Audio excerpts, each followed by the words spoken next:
ओम नमो भगवते वासुदेवाय नमः।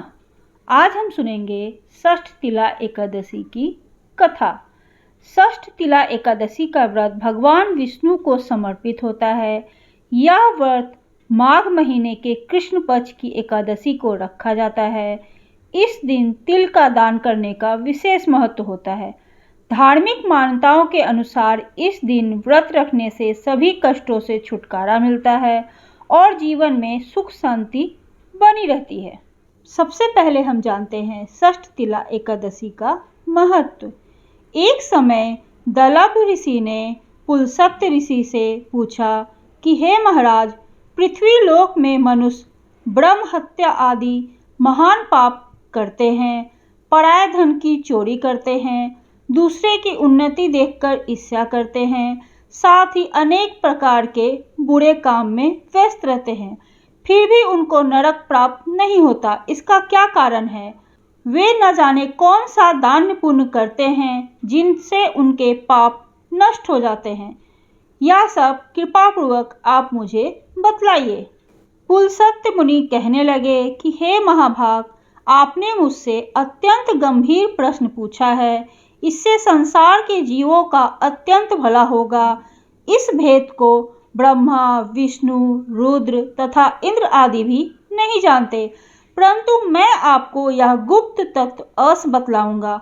उन्होंने कहा कि माघ मास लगते ही मनुष्य को स्नान आदि करके शुद्ध रहना चाहिए। इंद्रियों को वश में कर काम, क्रोध, मोह, लोभ, अहंकार, ईर्ष्या तथा देश आदि की भावना को त्याग करके भगवान का स्मरण करना चाहिए। पुष्प नक्षत्र में गोबर, कपास, तिल मिलाकर उनके कंडे बनाना चाहिए। उन कंडों से 108 बार हवन करना चाहिए। उस दिन मूल नक्षत्र हो और एकादशी की तिथि हो तो अच्छे पुण्य देने वाले नियमों को ग्रहण करना चाहिए। स्नान आदि नित्य क्रिया से निवृत्त होकर सब देवताओं के देव श्री भगवान विष्णु की पूजन करना चाहिए और एकादशी का व्रत धारण करना चाहिए। रात्रि को जागरण करना चाहिए।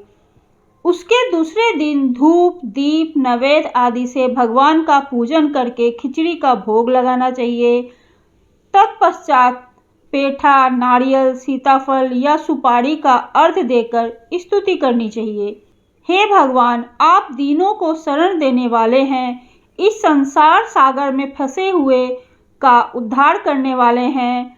पुंडरीकाक्ष, हे विश्व भावन, हे पूर्वजों, हे जगतपते, आप लक्ष्मी जी सहित इस तुच्छ अर्घ्य को ग्रहण करें। इसके पश्चात जल से भरा हुआ कुंभ ब्राह्मण को दान करना चाहिए तथा ब्राह्मण को श्यामा गौ और तिल पात्र का दान देना उत्तम रहता है। तिल स्नान और भोजन दोनों ही इसमें श्रेष्ठ माने गए हैं। इस प्रकार जो मनुष्य जितने तिलों का दान करता है वह उतने ही 1000 वर्ष स्वर्ग में वास करता है। तिल स्नान, तिल का उपटन, तिल का हवन, तिल का तर्पण, तिल का भोजन और तिलों का दान, ये तिल के 6 प्रकार हैं। इनके प्रयोग के कारण यह षष्ठ तिला एकादशी कहलाती है। इस व्रत के करने से अनेक प्रकार के पाप नष्ट हो जाते हैं। इतना कहकर पुलस्त्य ऋषि कहने लगे कि अब मैं तुमसे इस एकादशी की कथा को कहता हूँ।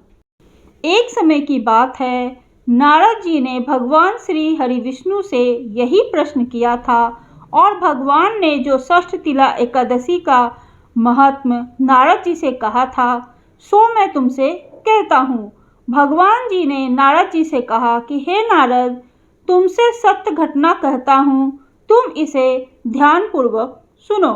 प्राचीन काल में मृत्युलोक में एक ब्राह्मणी रहती थी। वह सदैव व्रत किया करती थी। एक समय वह एक मास तक व्रत करती रही। इससे उसका शरीर अत्यंत दुर्बल हो गया। यद्यपि वह अत्यंत बुद्धिमान थी, तथापि उसने कभी देवताओं या ब्राह्मणों के निमित्त अन्न या धन का दान नहीं किया था। ब्राह्मणी ने व्रत आदि से अपना शरीर तो शुद्ध कर लिया था, अब इसे विष्णु लोक तो मिल ही जाएगा, परंतु इसने कभी अन्न का दान नहीं किया, इससे इसकी तृप्ति होना कठिन है। भगवान ने आगे कहा, ऐसा सोचकर मैं भिखारी के वेश में मृत्युलोक में उस ब्राह्मणी के पास गया और उससे भिक्षा मांगी। वह ब्राह्मणी बोली, महाराज किस लिए आए हो? मैंने कहा, मुझे भिक्षा चाहिए। इस पर उसने एक मिट्टी का ढेला मेरे भिक्षा पात्र में डाल दिया। मैं उसे लेकर स्वर्ग लौट आया। कुछ समय बाद ब्राह्मणी भी शरीर त्याग कर स्वर्ग में आ गई। उस ब्राह्मणी को मिट्टी का दान करने से स्वर्ग में सुंदर महल मिला, परंतु उसने अपने घर को अन्न आदि सब सामग्रियों से शून्य पाया। घबराहट में वह मेरे पास आई और कहने लगी कि भगवान, मैंने अनेक व्रत आदि से आपकी पूजा की, परंतु फिर भी मेरा घर अन्न आदि सब वस्तुओं से शून्य है। इसका क्या कारण है? इस पर मैंने कहा, पहले तुम अपने घर जाओ, देव स्त्रियां आएंगी तुम्हें देखने के लिए। पहले उनसे षष्ठ तिला एकादशी का पुण्य और विधि सुन लो, तब द्वार खोलना। मेरे ऐसे वचन सुनकर वह अपने घर चली गई। जब देव स्त्रियां आईं और द्वार खोलने के लिए उन्होंने कहा, तो ब्राह्मणी बोली, आप मुझे देखने आई हैं तो षष्ठ तिला एकादशी का महत्व मुझसे कहिए। उनमें से एक देव स्त्री कहने लगी कि ठीक है, मैं तुमसे कहती हूँ। जब ब्राह्मणी ने षष्ठ तिला एकादशी का महात्म सुना, तब द्वार खोला। देव स्त्रियों ने उनको देखा कि ना तो वह गांधर्वी है और ना ही असुरी है, वरन पहले जैसी मनुष्य है। उस ब्राह्मणी ने उनके कथा अनुसार षष्ठ तिला एकादशी का व्रत किया।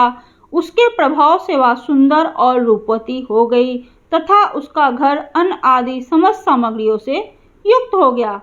अतः मनुष्य को मूर्खता त्याग कर षष्ठ तिला एकादशी का व्रत करना चाहिए और लोभ न करके तिल आदि का दान करना चाहिए। इससे उसके दुर्भाग्य, दरिद्रता तथा अनेक प्रकार के कष्ट दूर हो जाते हैं और मोक्ष की प्राप्ति होती है। ओम नमो भगवते वासुदेवाय नमः।